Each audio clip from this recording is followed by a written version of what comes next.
I am your MC for the evening, so please join me in welcoming Amanda Lee, the voice of Uta.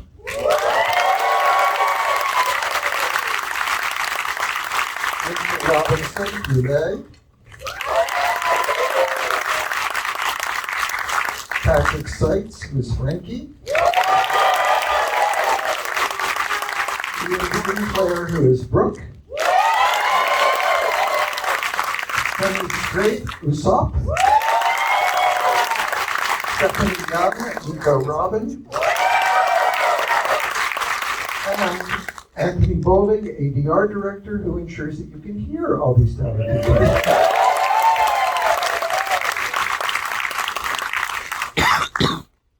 Hi. Hello. So, we don't have a lot of time, so why don't we start with Ian. In doing the voice of a skeleton, I think it's harder to match the mouth flaps because you can't animate a skull the way you do a regular face, or it won't look like a skull. So are there things you do with your voice or your body to suggest your somewhat unusual anatomy and enormous height in this role? I love that question. Nobody has ever asked me that question, and it's true. Okay, so Brooke flaps have a little bit of wiggle room on either side because the consonants can kind of come from just closed teeth, and there are no lips that give it away. But a thing I do is, since he's just eye sockets and teeth, I sound like this, and like Anthony will be like, "Okay, cool. So you're gonna be there's some fishmen." I'll go, and then, "Oh, you're gonna go, So I just kind of make this face for a few hours. Amanda, they kept the Japanese singing voice of the pop star Ado in the film.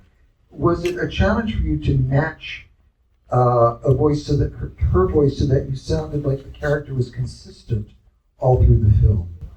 A very interesting question. Well, the Japanese version is dual cast as well. There is a voice actor, and obviously Otto sings the singing for it. I think we kept true to the original Japanese, and also put our own flair on it with Anthony's amazing directing. Shut up. Stop. It was really interesting to have to do that and kind of bridge that gap, but we're always allowed a little bit of that freedom, and we get, since we're adapting it, we want to be truthful to kind of that spirit, that emotion that we're getting, and I mean, Amelie just kind of nailed that and came in natural for that. Rachel, you play Brule, who is part of the Big Mom Pirates. Yes. Which strangely, some fans have complained that they don't like her looks, which is kind of ironic when you don't really think anybody's waiting for Luffy to do a Playgirl centerfold. But your ability to manipulate mirrors makes you a very important person in this plot. Can you talk a little bit about that? Well, one thing I really like about her is that, she's a villain, but she's not really a villain. And yeah, she uses mirrors to manipulate things, but you can see she also used it for good this time. It's a pretty neat trick, and I'm sorry about her look. I know it's not. She's got a great nose. I wanted to do the purple spiky hair tonight, but just did not. I know we're all under pressure these days. It's true. Patrick, you've done Frankie on a number of the video games. Is there a difference between doing the character in a video game versus in a feature film? Does it call for different resources or different approach to the character? I think the toughest thing about the one game in which I was able to voice him was the fact that it was before we had gotten to Frankie in the dub. So it was me auditioning for Frankie, getting cast as Frankie, going in, recording like 4 hours of Frankie in a video game, and then not touching him for years. And in the meantime, I'm wondering, like, do I still get to be him? Do I not? He'll be like, no, Super, like, no, I don't want to jinx it! So, I mean, in video games, there's a lot more attack stuff, there's a lot more coverage. When you're doing the show itself or a movie like this, you get the ebb and flow, the high points, the low points. It's a little more organic rather than like, here's the page of text, here's the page if you picked a fruit, here's the page if you caught a snail. They're all fun. I love them all, but definitely different. And Sunny, Usopp is a talky, sometimes cowardly, sometimes clownish, sometimes brave and bold character. Is it difficult to keep all those plates in the air and keep him sympathetic? No. You see, you hire a pro, you get a pro. I tell you, when I first started playing him, I thought he was just going to be all comic relief, which is fine. I like playing funny characters, but it was somewhere around the Water 7 story arc when he gets money stolen from him and he's crying, he's angry, and he's humiliated all at the same time.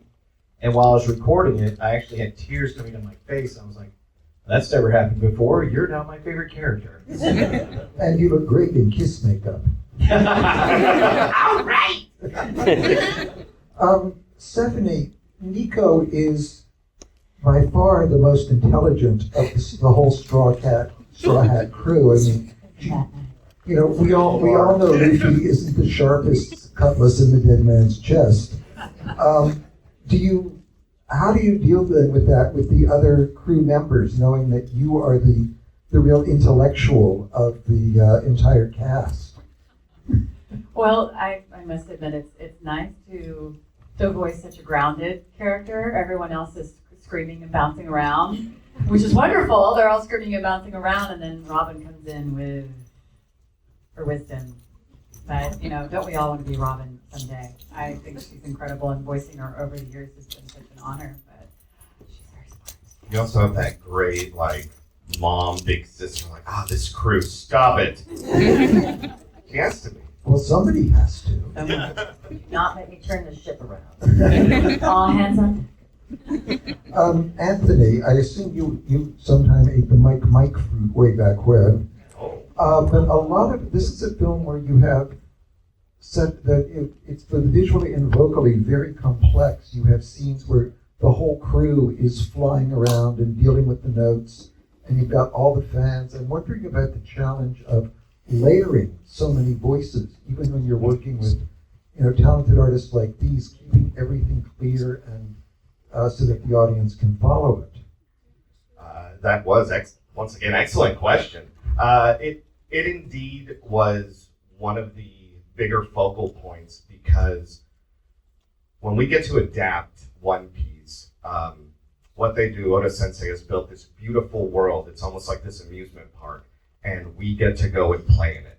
We didn't have to do the construction. We just get to go in and run around and enjoy it. So in kind of layering that and doing that, listening and still honoring the intent of what we hear in that original Japanese, and then in some of those moments during the song when it's like, oh, I really like Oven's voice. Jason Marnoka, the English voice of Oven, cuts through really well. So some of those moments, that visual key of hearing him go, as he's getting thrown up, it kind of brings you into these moments where you get to see Uta as this almost music video, and then when the vocals cut through, it brings you back in saying, oh my gosh, there's danger here, something's happening, there's actual lives and people at stake, and it kind of brings you back into the moment saying, oh my gosh, yeah, there's fights happening, there's people here involved, and I think that was kind of a big part of doing this, and as I said, we had a great framework for it.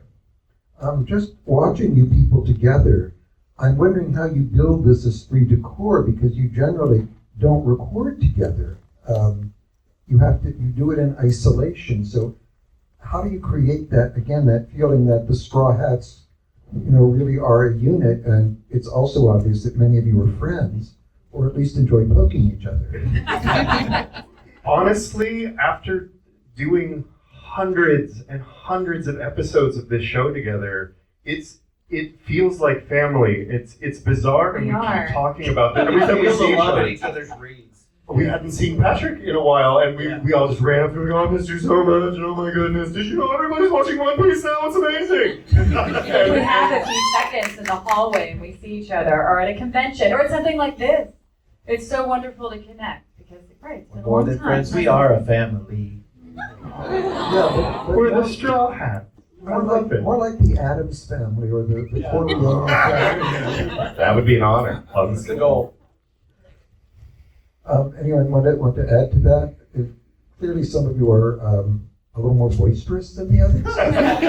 I will say that when I started working on One Piece, it took a hold of me. Like I started right after Punk Hazard. I didn't know what to expect. That's like 600 episodes in.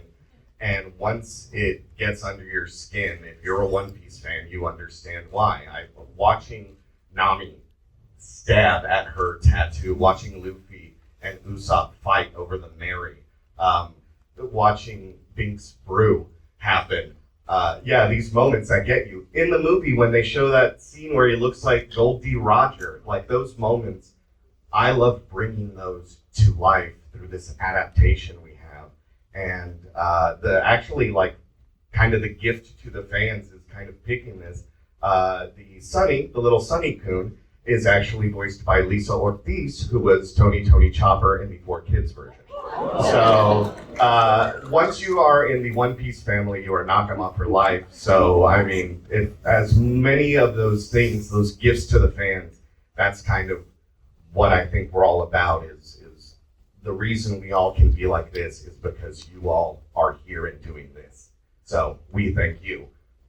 But I mean, One Piece is as close to a lifetime employment as I think you can. Pretty good job, security. You're with us. My dad said, enjoy this now so that you can think back of it when you're old. And I said, Dad, I'm going to be old doing this show.